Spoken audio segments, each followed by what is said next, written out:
বিশাল জনসমুদ্রে যিনি সভাপতিত্ব করছেন, কারা নির্যাতিত নেতা, আন্তর্জাতিক ব্যক্তিত্ব, আজকের এই সভায় আপনাদের উদ্দেশ্যে মূল্যবান বক্তব্য রাখবেন আমাদের প্রিয় নেতা আমির খসরু মাহমুদ চৌধুরী। অস্কারে গল্প বলে সময় নষ্ট করার কোনো সুযোগ নেই বলে মন্তব্য করেছেন বিএনপি স্থায়ী কমিটির সদস্য আমির খসরু মাহমুদ চৌধুরী। তিনি বলেন, আমরা শুনতে পাচ্ছি যে কখনো আনুপাতিক হারে নির্বাচন, কখনো স্থানীয় সরকার নির্বাচন ও সংস্কার, এ সমস্ত কথা বলার কোনো সুযোগ নেই বলে মন্তব্য করেছেন আমির খসরু মাহমুদ চৌধুরী।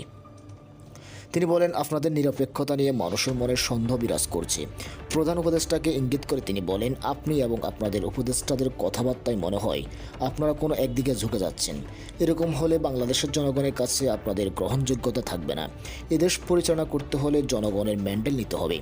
দ্রব্যমূল্য নিয়ন্ত্রণ, আইনশৃঙ্খলা উন্নয়ন ও দ্রুত সময়ে জাতীয় সংসদ নির্বাচনের দাবিতে নোয়াখালী জেলা বিএনপি এই সমাবেশ আয়োজন করেন। সমাবেশে তিনি বলেন, নির্বাচনের মালিকানা ফিরিয়ে দেওয়ার জন্য মানুষ 16 বছর ত্যাগ স্বীকার করেছে।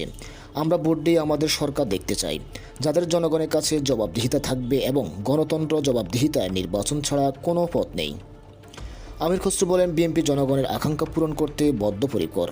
বিএনপির রাজনীতি দেশের মানুষের উপর নির্ভরশীল। তাদের একমাত্র দায়িত্ব আগামী দিনে দেশের জাতীয় নির্বাচনের মাধ্যমে নির্বাচিত সরকার হাতে ক্ষমতা হস্তান্তর করা।